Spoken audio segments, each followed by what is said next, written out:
Never thought it would be so hard. I grew up without a scar. Sau những ngày làm việc và học tập mệt mỏi, chúng ta tự hỏi rằng là mình đang cố gắng vì điều gì? Mà tại sao mỗi ngày trôi qua mình không cảm thấy vui? Vẫn cô đơn một mình giữa cuộc sống này và mọi thứ thì không như mong đợi. Thực ra thì cuộc sống sẽ luôn như vậy và hạnh phúc là thứ nhỏ bé mà chúng ta có thể tận hưởng mỗi ngày. Hôm nay mình sẽ chia sẻ với mọi người một số những thói quen nho nhỏ để chúng ta có thể sống một cuộc sống hạnh phúc hơn nhé. Let's happy. Back in the days I used to dream about one day a life so amazing. Everyone just...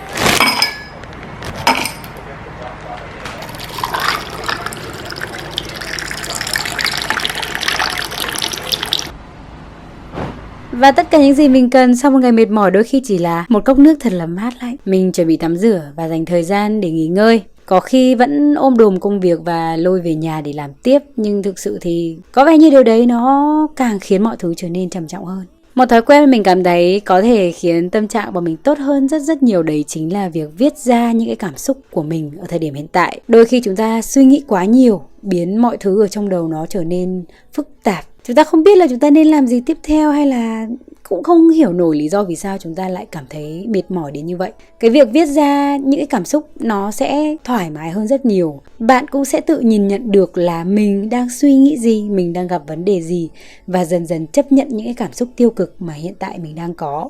Đây là một thói quen rất tuyệt vời. Mình đã duy trì nó cũng khá là lâu rồi. 3 năm trở lại đây thì mình đều viết những cái cảm xúc ra khi mà mình cảm thấy thực sự bế tắc. Bạn có thể sử dụng cuốn sổ tay của bạn hoặc có thể viết vào điện thoại hay là laptop của bạn. Bất cứ đâu mà bạn cảm thấy thoải mái. Và hãy tin mình, chỉ cần một chút thay đổi như vậy thôi nó sẽ có tác dụng đấy. Và thực sự là cái việc viết ra ấy, nó khiến đầu óc của chúng ta thoải mái hơn rất nhiều. Giống như những cái rối ren ở trong đầu nó đã được gỡ gạc ra. Trong tất cả mọi chuyện thì điều đầu tiên chúng ta nên làm đấy chính là đối diện với những cái cảm xúc hiện tại của mình.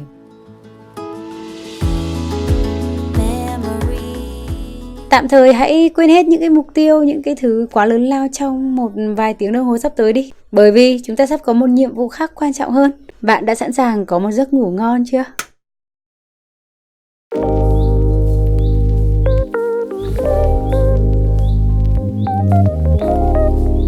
Có vẻ như việc viết ra những cảm xúc có thể giúp chúng ta đối diện với những cái suy nghĩ tiêu cực của mình một chút, đồng thời là khiến đầu óc nhẹ nhàng hơn, giúp chìm sâu vào giấc ngủ tốt hơn. Và đương nhiên rồi, một giấc ngủ ngon có một cái sức mạnh vô cùng to lớn đối với tinh thần của chúng ta. Vấn đề của chúng ta đấy là làm sao để có thể ngủ ngon giấc đây? Làm sao để có thể không bị trằn trọc mỗi đêm vì những âu lo, những cái suy nghĩ hàng ngày?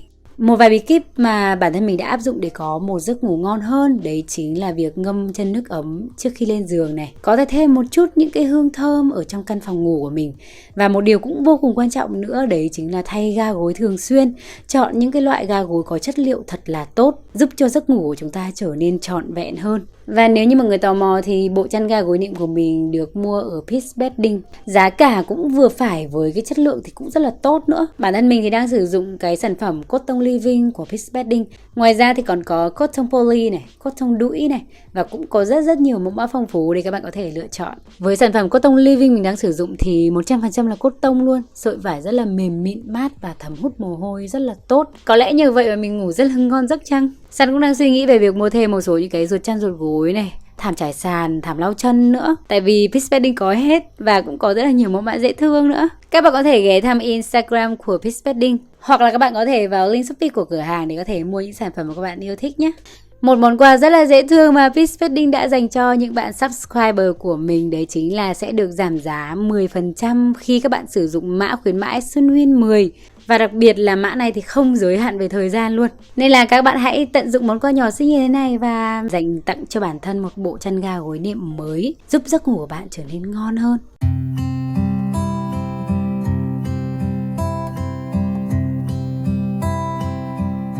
Bản thân mình thì luôn dành thời gian để thiền. Đây là một trong số những cách mà mình cảm thấy đưa lại cho mình những cái năng lượng. Mình có thể ngồi thiền ở bất cứ đâu. Thực ra cái việc mà các bạn thức dậy và giãn cơ một chút, sau đấy ngồi thiền ở ngay trên giường luôn thì nó cũng rất là tiện. Khỏi cần phải mua một chiếc thảm đúng không? Thực ra thì có rất là nhiều loại thiền khác nhau. Bản thân mình được học thiền bởi thầy của mình. Và thiền của mình là thiền Phật giáo. Nhiều bạn nghĩ là thiền có nghĩa là không nghĩ gì cả. Nhưng mà thực ra không phải. Não bộ của chúng ta không thể nào ngừng suy nghĩ được. Thiền chính là lúc chúng ta tập trung vào hơi thở. Cái suy nghĩ chúng ta sẽ tập trung vào hơi thở. Khi đấy thì đầu óc chúng ta không nghĩ đến những cái chuyện lo âu này, không nghĩ đến những cái chuyện đã qua, không nghĩ đến những kế hoạch tương lai, và nó có thời gian để thực sự được thải độc. Mình vẫn hay gọi đấy là cách để mình thải độc tâm hồn. Dành một chút thời gian bình yên với bản thân mình. Đương nhiên nếu như mọi người muốn mình chia sẻ nhiều hơn và kỹ hơn thì comment ngay ở bên dưới nhé.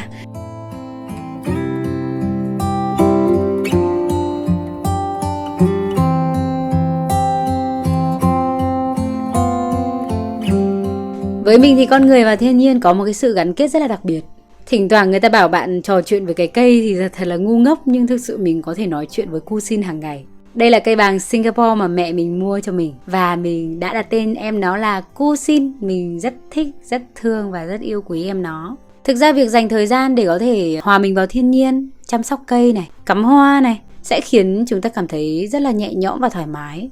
Khi mà ở cạnh thiên nhiên thì bản thân thiên nhiên cũng đưa đến cho chúng ta một cái nguồn năng lượng rất là nhẹ nhàng và tươi mới. Và thỉnh thoảng nếu như các bạn cảm thấy mệt mỏi, chỉ đơn thuần là mua một bó hoa về nhà và cắm thôi, cũng sẽ khiến tâm trạng bạn tốt hơn rất là nhiều. Days without water along the sun-soaked road. Một điều vô cùng quan trọng nữa mà chúng ta rất là hay quên lãng, bởi vì cuộc sống bận rộn quá nên là quên mất chăm sóc cho bản thân mình.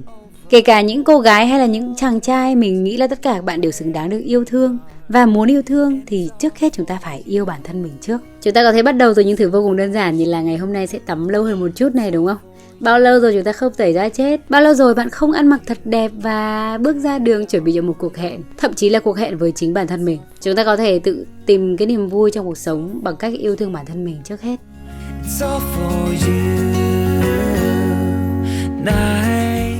Âm nhạc là một điều gì đấy không thể thiếu trong cuộc sống của mình. Và dường như mỗi khi mình buồn hay là vui thì luôn luôn có một sự xuất hiện của âm nhạc. Và đơn giản thôi, hãy bật ngay một bài hát bạn yêu thích nhất. Có thể tăng volume đến hết cỡ và nhảy nhót theo bài hát đấy.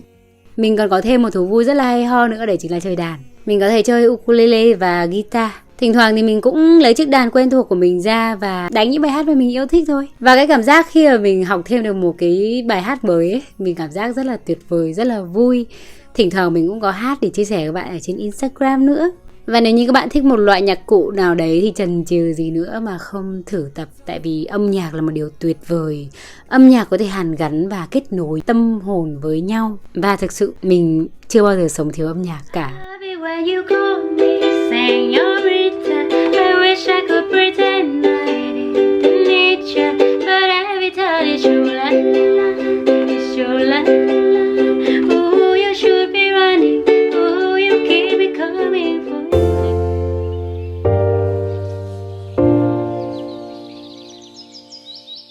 Cuộc sống với nhiều nỗi lo và nhiều mục tiêu, và đôi khi chúng ta không đạt được những mục tiêu mình mong đợi. Vậy thì cái việc mà trân trọng những gì chúng ta có thời điểm hiện tại là một điều vô cùng quan trọng, để chúng ta biết được là chúng ta đang có những cái gì trong cuộc sống.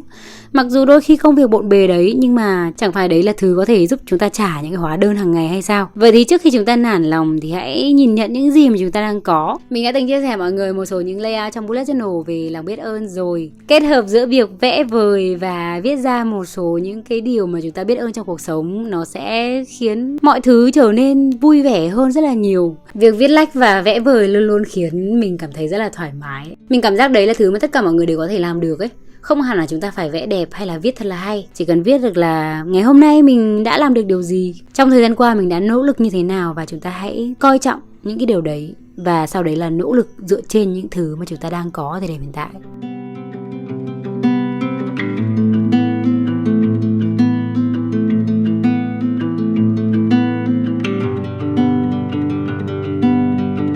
San rất trân trọng những mối quan hệ mình có trong cuộc sống, và dường như đấy cũng là một phần hạnh phúc trong cuộc đời mình. Vậy nên việc kết nối, chia sẻ, yêu thương là một điều vô cùng quan trọng trong cuộc sống của mình. Đã bao lâu rồi bạn không gọi điện về cho mẹ? Có thể tỉ tê với mẹ là ôi hôm nay mệt quá, dạo này mọi thứ không như ý muốn, và mẹ sẽ nói một câu nhẹ nhàng thôi, không sao con ạ. Và như vậy thì mọi thứ trở nên dễ dàng hơn vô cùng luôn. Đôi khi chúng ta nghĩ là chúng ta phải mạnh mẽ, chúng ta phải ôm hết tất cả những cái nỗi lo vào lòng, không nên để người khác lo lắng hộ. Nhưng mà thực sự có nhiều người vẫn luôn ở đấy và họ mong chờ những cái sự chia sẻ của bạn. Hãy là người bốc máy lên và gọi điện cho một ai đấy mà bạn cảm thấy tin tưởng và yêu thương. Có thể chia sẻ họ một ngày trôi qua nó mệt mỏi thế nào, thời tiết hôm nay nắng hay mưa. Đôi khi chỉ cần nghe giọng của một ai đấy đã cảm thấy vui rồi, đúng không? Mình luôn tin tình yêu thương giữa con người và con người có thể hàn gắn rất là nhiều thứ. Và nếu như trong cuộc sống của các bạn có những mối quan hệ chân thành thực sự, đó là một trong số những nền tảng vô cùng tuyệt vời cho cuộc sống hạnh phúc. Bạn không hề cô đơn, bạn luôn có ai đấy chờ bạn trở về.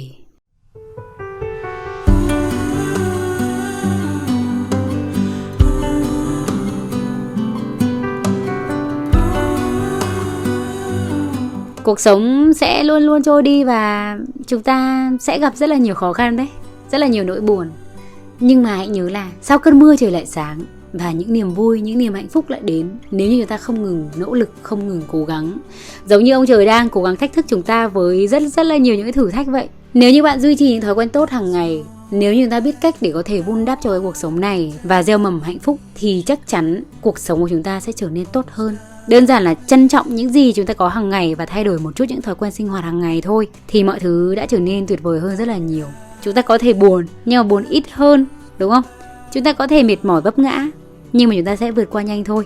Và mình chúc các bạn, mình chúc cho những điều tuyệt vời nhất, những điều an lành nhất. Cảm ơn mọi người đã dành thời gian với mình ngày hôm nay. Cảm ơn đã lắng nghe những lời tâm sự của mình.